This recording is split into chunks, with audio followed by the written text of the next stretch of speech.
La banque et l'assurance du futur seront digitales ou ne seront pas. Et force est de constater que la bascule a commencé. Déjà, l'Internet fixe ou mobile et plus globalement le Big Bang technologique ont déstabilisé les codes et l'exercice des métiers selon cette étude Precepta. Le web est même devenu le premier point de contact entre les établissements et leur clientèle. Et c'est maintenant au tour des applis mobiles d'ouvrir la voie à la révolution de la mobilité. Des offres en mobilité comme les outils de gestion des comptes ou des contrats, mais aussi des services d'assistance qui trusteraient déjà la moitié des contacts chez certains acteurs.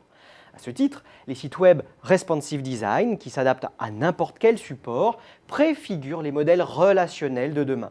Après avoir proposé des services en ligne, les acteurs traditionnels sont de plus en plus nombreux à proposer des offres de souscription en ligne. Et demain, l'Internet des objets et l'intelligence artificielle promettent de nouvelles évolutions sectorielles majeures. Alors bien sûr, la distribution par Internet n'a pas supplanté les réseaux physiques traditionnels. Par contre, elle a injecté une dose de concurrence supplémentaire dans la sphère digitale. Pensez aux différentes catégories d'opérateurs qui y sont présents.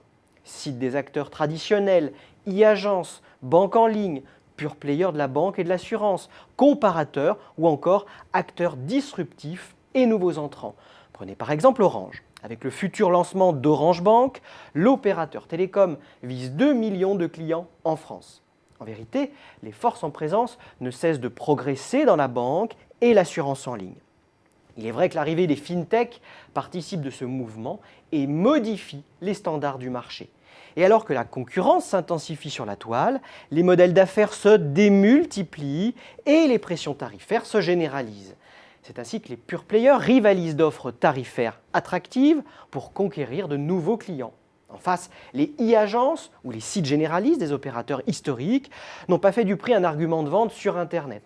Ancrés dans des logiques multicanales, ils ont privilégié la cohérence tarifaire entre tous leurs canaux. Outre le jeu concurrentiel, l'étude Precepta analyse également les grandes tendances stratégiques qui se dégagent dans la sphère digitale.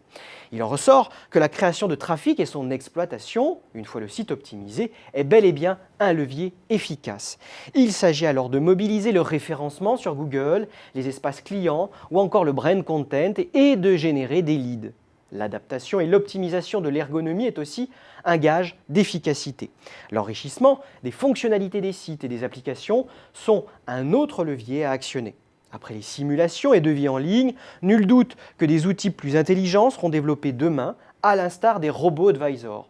Une autre piste à creuser pour inventer de nouveaux usages consiste à tirer tous les bénéfices des relations interactives en déployant des approches collaboratives. Sans oublier de miser sur le big data pour notamment améliorer l'efficacité commerciale.